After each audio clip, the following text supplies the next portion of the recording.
ચાલો આજે એક એવી સરસ મજાની વાર્તા સાંભળીએ જેનું નામ છે મહેનતનો સોનાનો પાક. જીવનમાં ઘણીવાર એવો સમય આવે છે ને જ્યારે લાગે કે બધું જ આપણી વિરુદ્ધ થઈ રહ્યું છે, બધી આશાઓ જાણે તૂટી રહી છે. એવા સમયે કયો રસ્તો લેવો ખબર જ નથી પડતી. કદાચ આજની આ વાર્તા આપણને એ સવાલનો જવાબ શોધવામાં થોડી મદદ કરી શકે છે. તો આ વાર્તાની શરૂઆત થાય છે એક સાવ સામાન્ય ખેડૂતથી.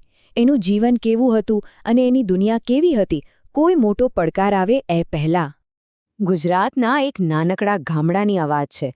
ત્યાં રમેશ નામનો એક ખેડૂત રહેતો હતો. હતો તો એ ગરીબ, પણ એની આંખોમાં સપના બહુ મોટા હતા.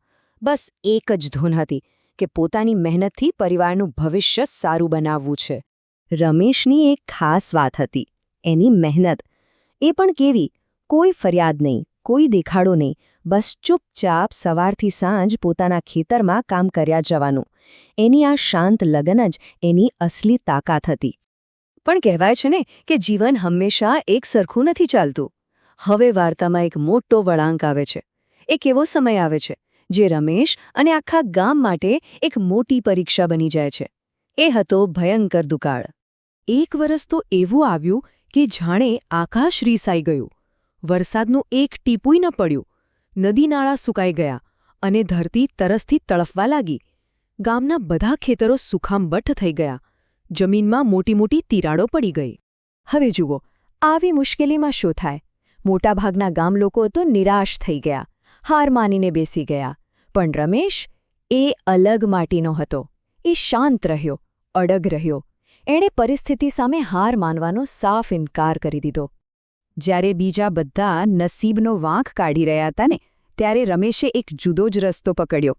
એણે નક્કી કર્યું કે રડવા કરતાં રસ્તો કાઢવો સારો. તો સવાલ એ છે કે એણે કર્યું શું? જુઓ, રમેશે બુદ્ધિ વાપરી. એણે ખેતીની નવી રીતો અપનાવી. પાણીનું એક એક ટીપું બચાવવા માટે ટપક સિંચાઈ પદ્ધતિ શરૂ કરી. અને ઉતાવળ કર્યા વગર ખૂબ ધીરજથી ધીમે ધીમે પાક ઉગાડવાનું ચાલુ રાખ્યું.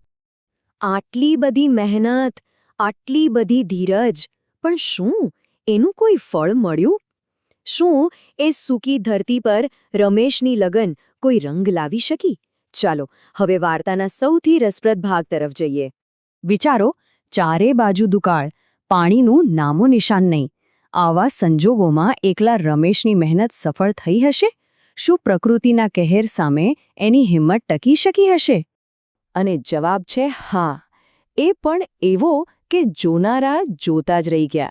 જ્યારે આખું ગામ સુખું-ભઠ્ઠ પડ્યું હતું, ત્યારે રમેશનું એકમાત્ર ખેતર લીલુંછમ લહેરાઈ રહ્યું હતું. સાચું કહું તો આ કોઈ ચમત્કારથી ઓછું નહોતું. મજાની વાત તો એ છે કે જે લોકો શરૂઆતમાં રમેશની આ મહેનત પર હસતા હતા, એને પાગલ કહેતા હતા, એ જ લોકો હવે આશ્ચર્ય સાથે એની પાસે આવ્યા. એ જાણવા માટે કે ભાઈ ત્યાં કર્યું કેવી રીતે? એમની મજાટ હવે પ્રશંસામાં ફેરવાઈ ગઈ હતી. હવે આવે છે આ વાર્તાનો સૌથી મહત્વનો ભાગ. રમેશે પોતાની સફળતા પાછળનું જે કારણ બતાવ્યું ને, એ જ આખી વાર્તાનો સાર છે. એણે બહુ સાદા શબ્દોમાં એક મોટી વાત કહી. એણે કહ્યું, શાંતિથી કરેલી મહેનત એક દિવસ જરૂર ફળ આપે છે. બસ આ એક જ વાક્યમાં જાણે સફળતાનું આખું રહસ્ય સમાયેલું છે. એટલે કે આખી વાર્તામાંથી આપણે 3 મુખ્ય વસ્તુઓ શીખી શકીએ છીએ. પહેલું, ધીરજ, મુશ્કેલ સમયમાં હિંમત ન હારવી. બીજું, શાંતિ, મગજ ઠંડુ રાખીને રસ્તો શોધવો. અને ત્રીજું, મહેનત, સતત પ્રયત્ન કરતા રહેવું. જ્યારે આ ત્રણેય ભેગા થાય ને, ત્યારે સફળતા મળે જ છે. અને હવે અંતમાં એક સવાલ. આપણા સૌના જીવનમાં પણ ક્યારેક આવી સૂકી જમીન આવે છે નહીં? કોઈ મોટો પડકાર, કોઈ મુશ્કેલી. તો સવાલ એ છે કે શું આપણે પણ રમેશની જેમ ધીરજ, શાંતિ અને મહેનતથી એ સૂકી જમીનને ફરીથી લીલીછમ બનાવવા તૈયાર છીએ? વિચારવા જેવી વાત છે.